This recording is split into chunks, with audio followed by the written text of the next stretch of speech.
Hello everyone, मैं doctor ज्योति Tiwari. Anxiety की series में आज हम बात करने वाले हैं होम्योपैथी मेडिसिन नाइट्रोम्यूर की। One of the best remedy in mental diseases. Specially ऐसे पेशेंट्स में नाइट्रोम्यूर बहुत ही उपयोगी होगी जिनमें एनीमिया की हिस्ट्री रही हो, एमेसिएशन की हिस्ट्री रही हो, रिजर्व डिस्प्लेजर की हिस्ट्री रही हो। ऐसे पेशेंट जो कंसोल करने से एग्रावेट होते हैं या फिर जिन्होंने ऑफेंस का सामना बहुत ज़्यादा किया है और उसकी वजह से दे आर वेरी एंगर, कह सकते हैं बहुत गुस्से वाले, एंग्री इन नेचर, और छोटी छोटी बातों पे जो है जल्दी से गुस्सा हो जाते हैं और उसकी वजह से वो अकेले चुपचाप रहते हैं या फिर वीपिंग कंडीशन में आ जाते हैं, रोने लग जाते हैं। बहुत ज़्यादा रोने की जो हैबिट है, लाइक पल्सेटिला, यहाँ पर भी देखने मिलती है। बट ऐसे पेशेंट में अगर वीपिंग ज़्यादा है और आप कंसोल करने जाते हैं, उनके पास बैठते हैं, समझाते हैं, तो उनकी समस्याएं बढ़ जाती हैं। ऐसे पेशेंट में अगर एंजाइटी, पैनिक डिसऑर्डर हो रहे हों तो नाइट्रोम्यूर बहुत महत्वपूर्ण है।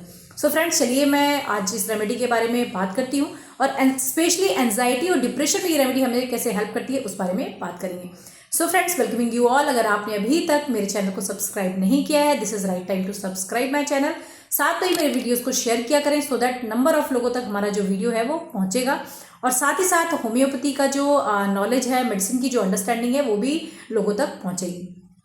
सबसे पहले तो बता दूं कि एनीमिया के पेशेंट, एमेसिएशन के पेशेंट, सूखे हुए से पेशेंट, उनमें अगर हेडेक की कंडीशन हो रही है एंजाइटी के साथ, शुरुआत कैसे होती है?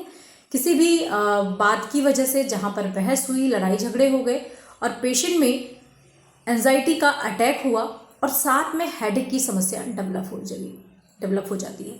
पेशेंट का कहना होता है, डॉक्टर साहब मेरा जो सर है वो सारे टाइम भारी रहता है, हैमरिंग हेडेक होता है, ऐसा लगता है कि कोई मार रहा है सिर पे, स्पेशली टेम्पोरल और फोरहेड रीजन में टक टक की आवाज़ आती है। कई बार नैप ऑफ नेक में भी पेन होता है, लाइक बेलाडोना।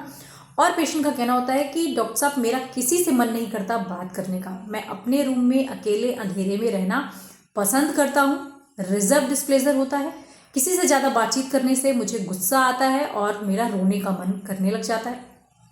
जब भी मुझे एंजाइटी अटैक होता है, मुझे लगता है मैं कितना रो लूँ, लेकिन मैं सबके सामने नहीं रोता, मैं अकेले रूम में जाकर के रोता हूँ और रोने के बाद थोड़ा सा बेटर फील होता है।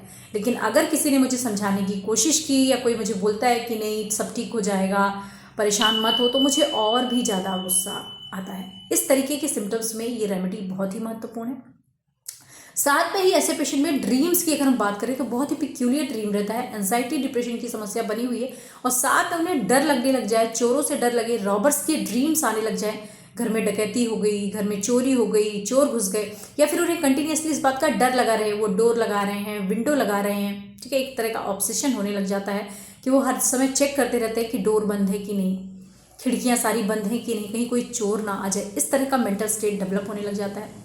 साथ में ही एंजाइटी की कंडीशन तब डेवलप होती है जब पेशेंट में कोई डिसअपॉइंटमेंट हो, पुराने ग्रीफ, किसी दुख की वजह से पेशेंट में एंजियस कंडीशन डेवलप होने लग जाए और पेशेंट पूरी तरीके से अपने आप को एक कमरे में बंद कर ले, किसी से बातचीत ना करे, किसी से मिलना जुलना पूरी तरीके से बंद कर देता है। इस तरह की कंडीशन में नाइट्रोम्यूर का बहुत ही इंपॉर्टेंट रोल है। साथ में अगर हम इसके फिजिकल सिम्टम की बात करें तो this is a very sensitive remedy for change of weather. जैसे ही कोल्ड का अप्रोच होता है, ठंड का वेदर आता है, नाइट्रोम्यूर ट्रिगर करती है। नाइट्रोम्यूर के सारे सिम्टम्स एग्रावेट करते हैं। एलर्जिक राइनाइटिस की कंडीशन मिल सकती है ऐसे पेशेंट में, एंड साथ ही साथ कोल्ड एलर्जी की पेशेंट मिलती है। थर्स्ट आपको यहाँ पे लार्ज क्वांटिटी में मिलेगी। नाइट्रोम्यूर, मैं आपको बता दूं फ्रेंड, की मेंटल स्टेट को बहुत ही अच्छे से कवर करती है। स्पेशली जो सिम्टम्स मैंने अभी आपसे बताए वो कॉजेशन और एलिमेंट्स पेशेंट में मिलने चाहिए। कई बार होता है कि लोग सिर्फ नाइट्रम को जानते हैं कि good remedy for mind, but इसके सिम्टम्स अगर मैच नहीं करते तो हमें रिजल्ट्स भी नहीं मिलते। सो अगर आप इस रेमेडी का यूज़ करना चाहते हैं, इस रेमेडी को समझना चाहते हैं, इस रेमेडी का प्रिस्क्रिप्शन करना चाहते हैं, इसके सिम्टम्स को पेशेंट के साथ जरूर मैच करिए। अगर डोजेज और पोटेंसी की मैं बात करूं फ्रेंड्स, तो मेंटल सिम्टम्स में मैं हमेशा हायर पोटेंसी में जाती हूँ, स्पेशली इन दोज पेशेंट वहाँ पर जहाँ पर पेशेंट में अगर सेंसिटिविटी बहुत ज़्यादा है, जहाँ पे पेशेंट बहुत सेंसिटिव हैं या जो उनके सिम्टम्स हैं वो बहुत फ्लेयर अप हुए हैं, एग्रावेट कर रहे हैं, वहाँ पर हम स्मॉल पोटेंसी से यूज़ करते हैं, लोअर पोटेंसी से यूज़ करते हैं और फिर धीरे धीरे हम हायर पोटेंसी में जाते हैं। सो अगर आपको मेरा वीडियो अच्छा लगा हो, रेमेडी के नरेशन आपको अच्छे लगते हैं, तो ज़रूर से आप मुझे कमेंट करके बताएं नेक्स्ट आप किस रेमेडी पे, किस मेडिसिन पे वीडियो चाहते हैं। और ये जो हमारी सीरीज़ चल रही है जहाँ पे हम एंजाइटी डिप्रेशन को लेकर के चल रहे हैं, बिकॉज आज के समय में ये समस्या बहुत ज़्यादा हो रही है लोगों के बीच में, तो ज़रूर से आप हमारी सीरीज़ को ज्वाइन करिए। और होम्योपैथी एंड होम्योपैथिक मेडिसिन के बारे में अपनी नॉलेज को अपग्रेड करें। Thank you so much.